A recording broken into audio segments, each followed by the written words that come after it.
কিন্তু নিশ্চিত তৈরি করছেন, লেগের পরে কাজ করে নিয়েছে, অত্যন্ত চমৎকার বল সেট করে যাচ্ছেন নিজের নামে সেখানে সুপ্রিয় দর্শক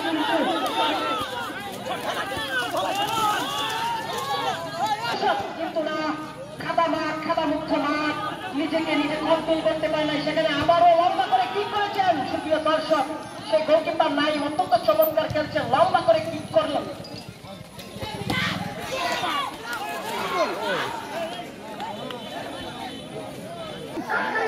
সুপ্রিয়